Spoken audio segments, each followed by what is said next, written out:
So this week we are doing the Project Soapway challenges for CMOS, and we are going to be starting with mine, and I am very excited to report that in this one I managed to incorporate CMOS in 4 different ways and get a smooth bar with a very delightful-ish pour across the board. And I'm showing you a big-ish batch of soap, and so that's fun too. You know, I will tell you more about my Project Soapway CMOS Challenge soap in just a minute. But before I do, hello, I am Mrs. Soap and Clay. Let's make stuff.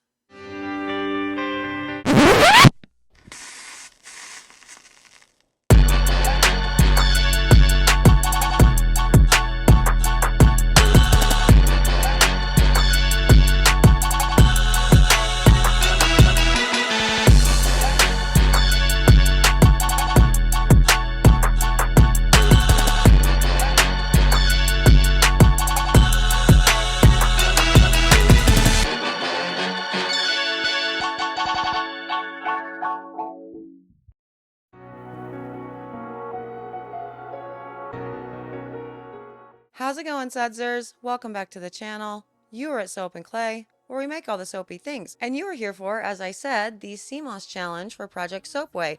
And today I am showing you my version of what the ultimate brief was. Now, what the brief was that I gave to the Sudsers a bajillion years ago at this point, because 2024 has been wild, was CMOS incorporated in at least 3 ways, I believe, but it needed to have a beach type scene to it.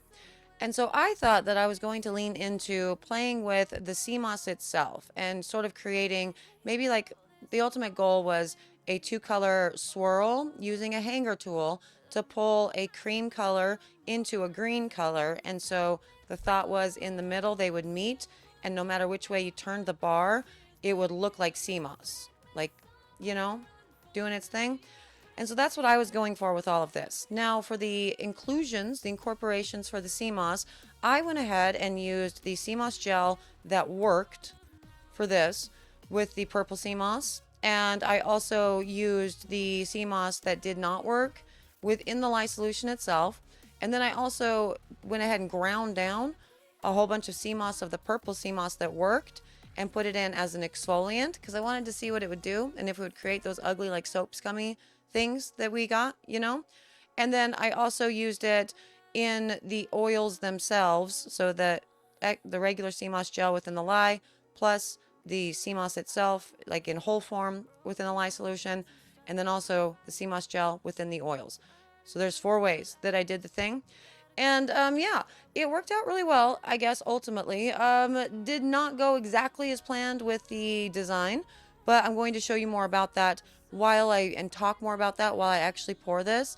And I can talk to you about my feelings on entering this as like an exfoliant, CMOS gel as an exfoliant, and whether or not that was a good idea, you know, while I pour it in, as I said before, a sort of bigger batch form. So let's get to the video and we can do all of those things, you know, there.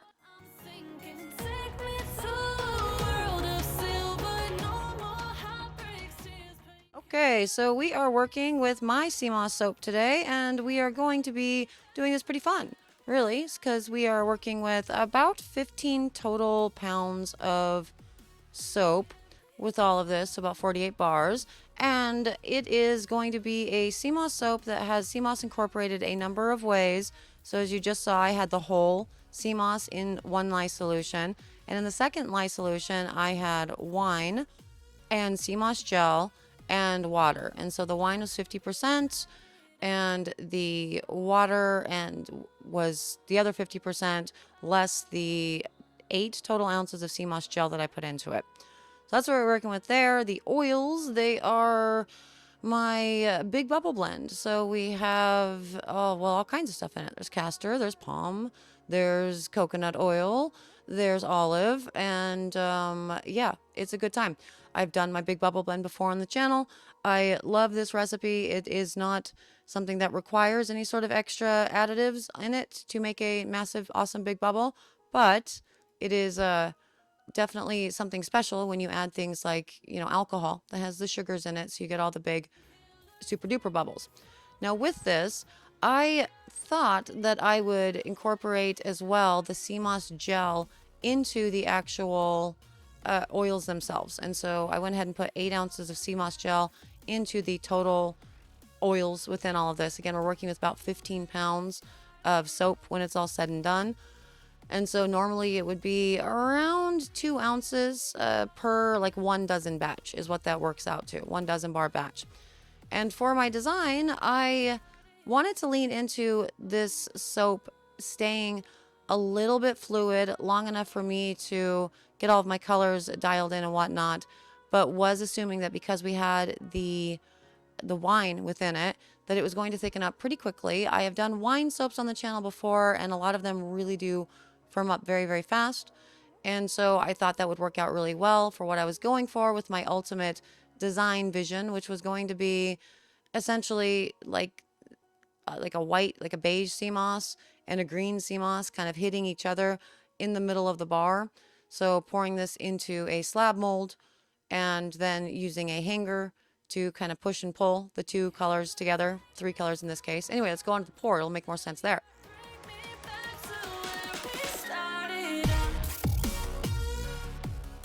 Okay, so onto the pour, and I am going to be using a USPS box as my mold.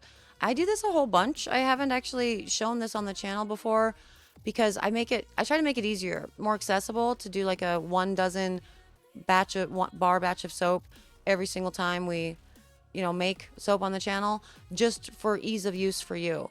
So you can do, just 12 bars and you're not committed to a big giant batch of soap if you don't like it, etc. and so forth. And so that's why I do it. I do mention that though, because I did see a comment on a Facebook soap making forum recently. There seems to be this really strange trend where people are believing that YouTube content creators are content creators and they don't run businesses and make, like big batches of soap. I can't speak for everybody, obviously, but I do not do that for my business. And I've never seen anyone do that for theirs that are content creators that own businesses. I don't think they're making they're not like tricking you with whatever. And so therefore your opinion should not, whatever. I think the majority of soap makers that I've seen out there tend to use smaller batches just so it's more accessible for you in whatever area of level of soap making you're at, really. And so that's why I mention all of that. But this is a really handy way to make soap if you have USPS boxes lying around, which I always do. This particular one is regional rate B. I don't think USPS even distributes these anymore because they did get rid of the regional rate prices. So the boxes, I think, are no longer available. But this particular box is 12 inches across by 1, 2, 3, 4, 5, 6, 7, 8, 9 inches wide. And then, I think it's like 6 inches tall. And so it ultimately means that you get 4 dozen bars of soap out of that without any sort of problems. And you just use your splitter, to split all the different loaves. And then you go from there. And with this particular design that I'm doing within this box, because I wanted to, again, have like 2 different types of sea moss sort of kissing in the middle, it's just kind of a messy pour, like an in the mold swirl. And then I'm going to take the hanger and use kind of that rainbow splash swirl thing that I was so obsessed with from Clover Soapworks. I loved their rainbow splash so much. So kind of like that, just working the crap out of the soap batter here with my hanger over and over again, pushing it down, pulling it through to see what we come up with in the middle. As far as whether or not it'll work, I don't really know because the beige portion that I laid down, which was about half of the total soap batter, it firmed up pretty good as I was getting the sea moss powder, which is dried, that I put in there, as well as the colors and everything in before it was time to pour. So I really wanted to work it really well like that. So I started to see a lot of beige, a lot of the white come through, just for my peace of mind that I knew that it was going to all mix in there. Because it is thicker though in its consistency, the colors are not going to muddy as much, which is a good thing. If you're dealing with really, really thin soap batter, the more you start messing with it with your hanger, the muddier the colors are going to get. You're not going to get those really pretty swirls. But I am hoping that I get really pretty swirls within all of this because the consistency is pretty pretty good. It's like a medium trace-ish type thing. You know what I mean? And then, this is just me doing all the pretties on the top because I am a sucker for a swirled top. I love it oh so very much. And my biggest sin in the soap making world is I don't know when to stop skewering. As you can see here, I don't know when to stop. I probably didn't stop for a long time. I probably took my skewer back to this after I cut the video.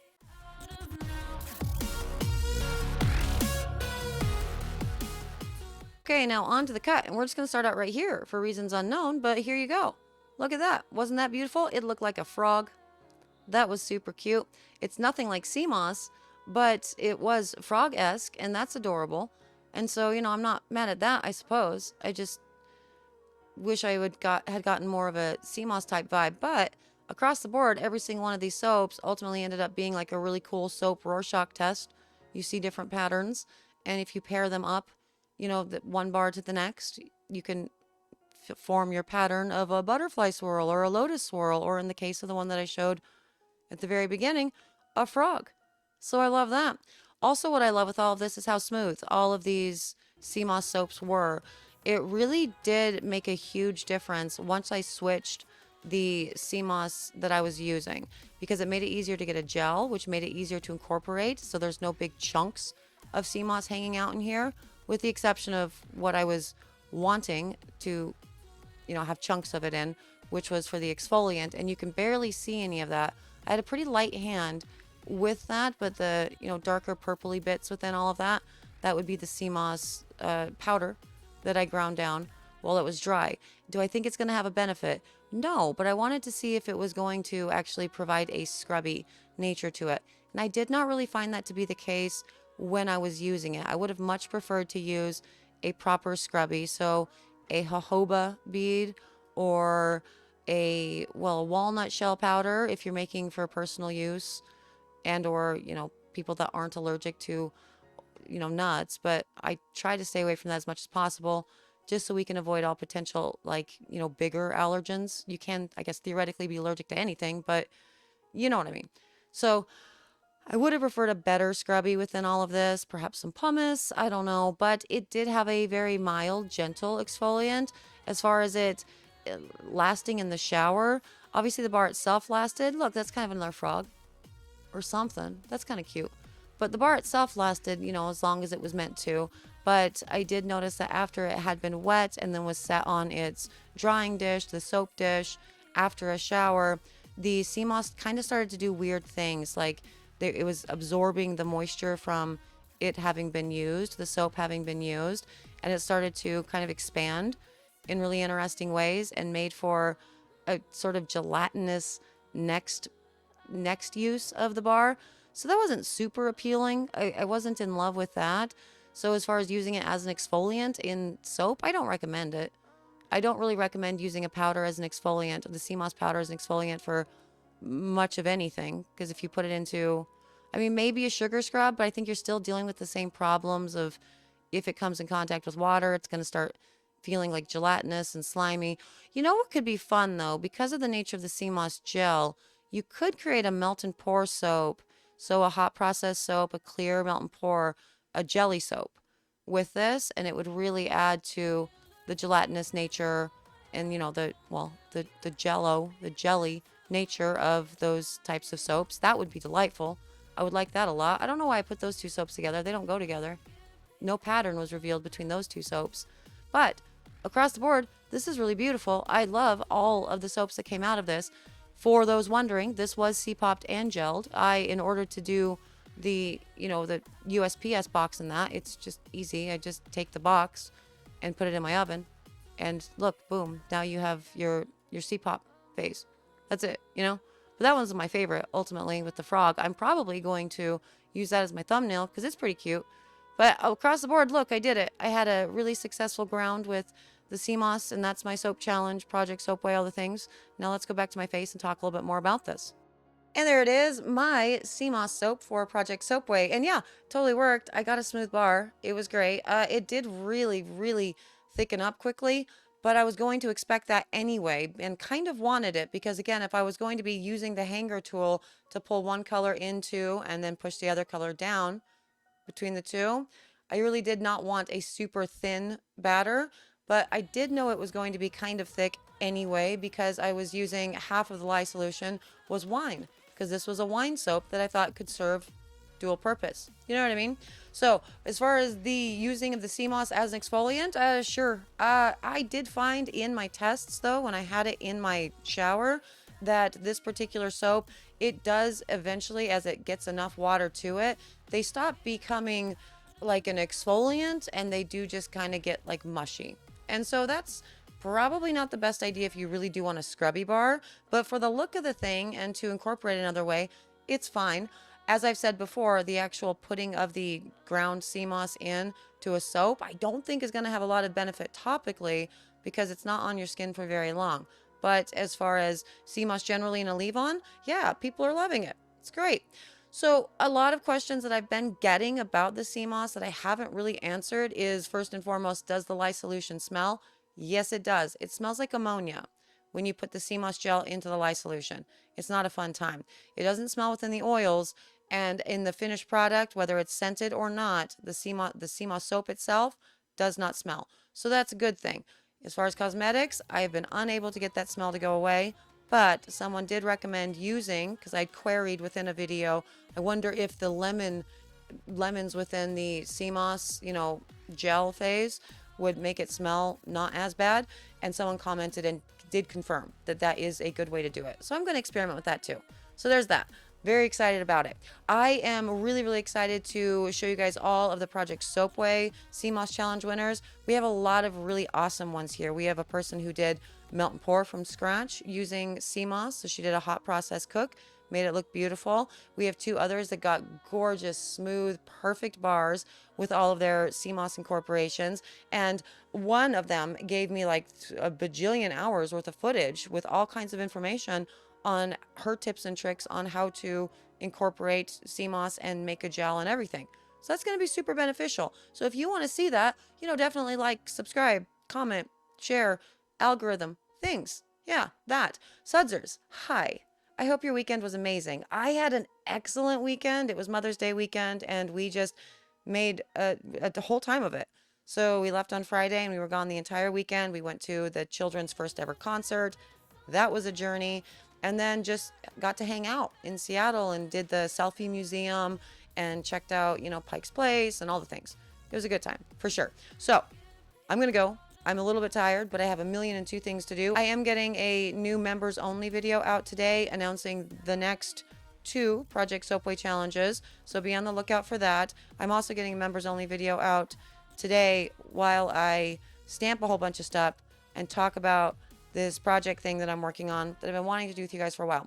Anyway, lots of stuff in the works. Love it. Love you. Can't wait to show it all to you, the members. For the rest of you, you exist too. That's awesome. That's cool. Yes, but it's the members that I like. And that is a fact. And speaking of members and how much I love them, I will see you guys all again tomorrow where we showcase one of our 3 members as a Project Soapway winner for the Sea Moss Challenge. And I said that really weird, so I don't really know how I'm going to incorporate, fun before I go bye. So I'm just going to go bye.